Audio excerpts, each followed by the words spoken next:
I think any picker gets into it because they love the backstory. And if you love the story of something, then you fall in love with the item. And when you fall in love with something, you want it to be cherished. Value is really subjective to who's looking at it. You know, beauty's in the eye of the beholder. So let's say you're interested in motorcycles and I'm interested in costuming. My value is gonna be costuming. Your most valued items are gonna be motorcycles. So it really just depends. I always say pick what you love.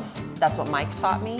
If you love it and you know about it, then pick it because you might get stuck with it. So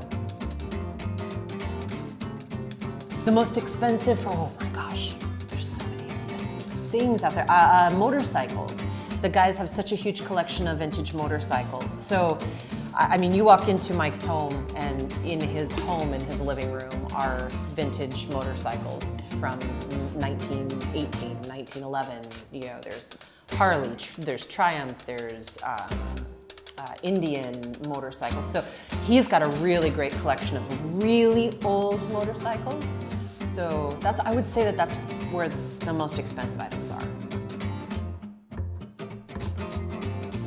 Recently, in the last year, acquired some items from Frida Kahlo, the amazing artist, and she's my hero in life. So I have a beautiful Mexican blanket that was hers, and a scrimshaw drinking horn that we're having all of that authenticated right now. And it's very difficult to authenticate her items because she moved so many places around the world. So there are so many pieces of her around the world. So it's very difficult, but it's pretty cool. Well, what we do is every day I'm cleaning rust off of items. So that's kind of where it came from my mom, actually. That was a misnomer from my mom. One day my mother came into the shop and she's like, look at you, you're the queen of rust, because I was covered in dirt and rust. So it kind of stuck from there. So my mom started that.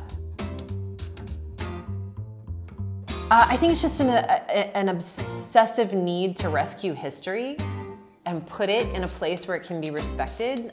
So we take a lot of items out of people's basements or attics or dug in the dirt for them.